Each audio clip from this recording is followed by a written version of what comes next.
Welcome back, everybody. That does it for that load. That was number 5. This is Senior's yard compost rich topsoil mix, mostly grass clippings and chopped up leaves, and he had more of this stuff than even he could shake a stick at, so he says give some of it home. So I did. This was maybe 20% of the whole pile. There's still quite a lot, but it does very well for growing grass. So yeah, we got everything wrapped around out there ready for seeding. We'll do that this afternoon, and then everything sloped very well, very even all along this side of the building. So yeah, that is looking very good. Until you get down to that end where all the dirt piles are yet, that's the chaos zone where everything's still unfinished, and we'll get to that eventually. And Rick Bork began cutting the hay out here yesterday. Looks like a decent crop this year. And he let me clean all the chaff out of his hay bine because this is excellent grass seed. Look at all the stuff in there. So I'll mix this in with the rest of the seed, broadcast it all around, rake it in, and we should have a very stand-up crop of grass that'll start growing there, hold all that topsoil in place, and block all the erosion that likes to happen. So that's about all we need to do here for now. About time to go home and get some lunch. And quite a few of you have been asking what Senior's been up to on his little garage rebuild refurbishment. We'll go stop by up there, get the whole scoop on that as well. Yeah, lots of work left to do on this end. All right, so let's see what Senior's up to. He's been pecking away at this by himself quite a bit lately because I've been busy up on my field once the new building went in, but here he is working away. And since the last time we were out here, the other overhead door is in, fully functional. You can see that it's rolled up there, so that's all very good. This entire gable end has been sheeted in, and he's been doing a lot of work boxing in these eave sections for soffit and fascia. He's got the soffit installed along this one, starting with the J-channel strips for the new steel siding that's going to be going on. And I believe, yep, soffit and fascia both are completely done on this end, as well as that gable end, completely sheeted in. And it looks like, yep, we've got soffit all down this wall with more J-channel trim started as well. So looks like you're working on, that's some more of the fascia for this corner up here. Finished the corner off right but there. You were saying how there's been a lot of hand fitting that's been going on with these roof corners, right? Yeah, when I had the guy put the roof on for me, he said the building was kind of kitty corner. Not square. Not square. Yeah. Well, west wall and the north wall are square. Okay. You go to the east wall. Yep.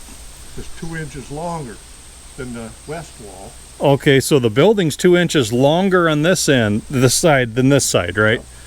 You go to the back wall, south end. Yep. That's 2 inches shorter than this wall. So the whole, it's not even a square. So it's kind of wow. diagonal. So yeah, there's a lot of custom fitting. So yeah, when you were doing boxing in all these eave corners, then everything was a custom build. See, I had 6-inch fascia. Yep. I'm going 8-inch fascia, finished the corners. Yep. You go in that back corner, you'll see I had to put a patch in. Because it's longer. It's 2 inches longer over there, and that this whole west side, I started from 24 inches here to 26 inches back there. You're talking about this distance here. Yep.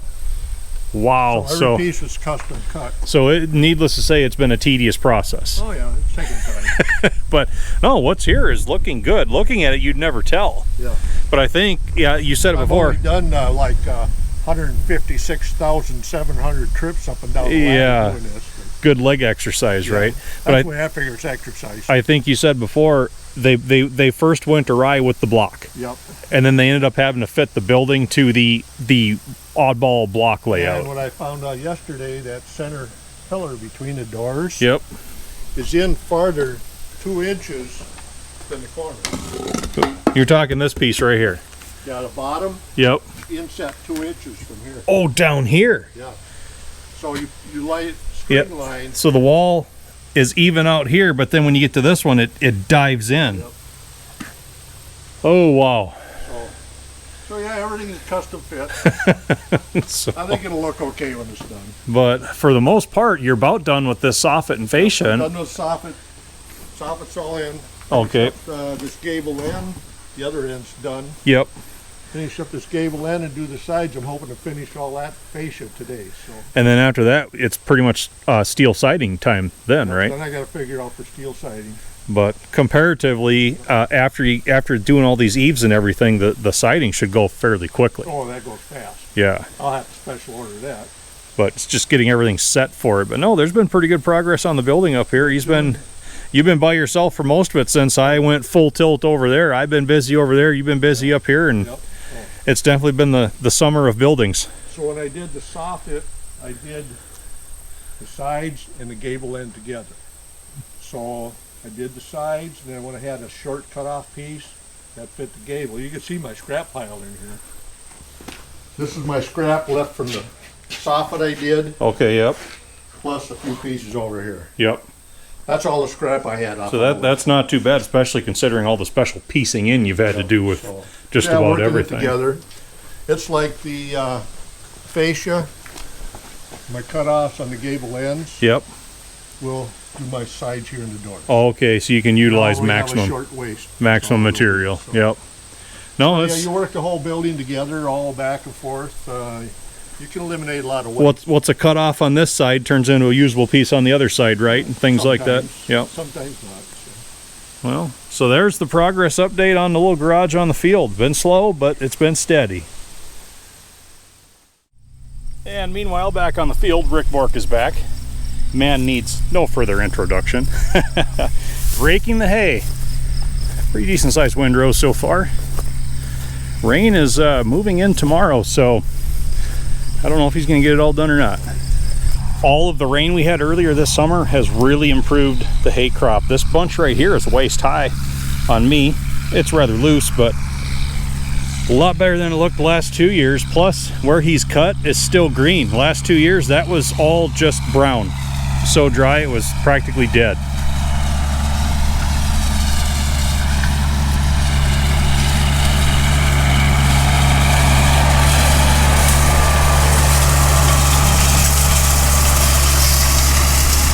I can't believe he didn't flip us the bird. I can't believe it. Maybe he's not feeling well.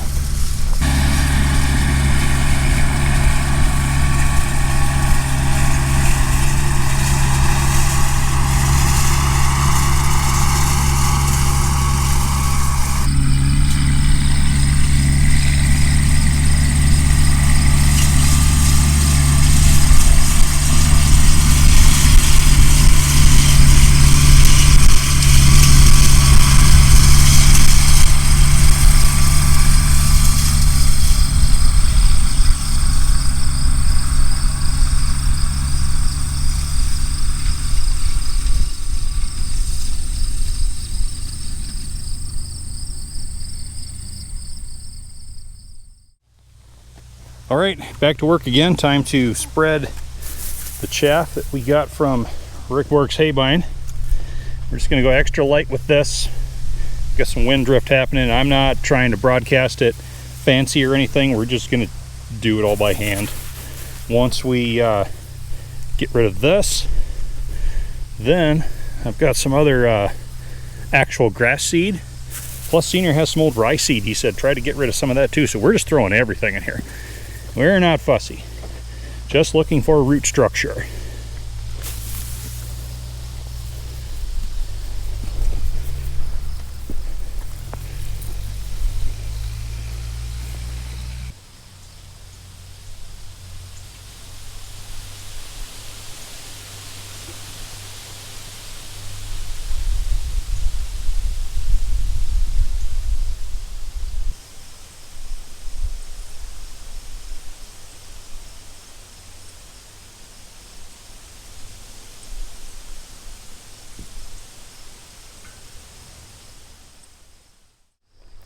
Well, we're seeded and it's all raked in. very nice to have that done, and I'm really pleased with the gentle, even, flat slope that I was able to achieve on the outside of that rock box. So much material had to go into that corner up there just to build up. That was my low spot from the start, moving dirt out here. All coming together very, very well. Of course, we stopped up here just short of the end of the box drain. We've got all that left to finish out there yet. But we got the bulk of it done before the rain showed up. That's what's important. And Rick Bork has started baling. Currently stopped over there. I don't know if he broke or if he's jammed. He's knocking right on it, folks. 2.5 hours worth of daylight left today. Rain coming in by midnight tonight. All of that hay, all of that over there left to pick up. And the last 3 years he's hayed out here, we've had to drag that baler back up to the shop and weld something. So who knows? Well, bales are looking good though. He wraps them tight. Got most of the hill cleaned up. All that's left is everything else. Well, he's on the move again. He dove back in for another windrow, so I don't think he broke. Maybe he just clogged it.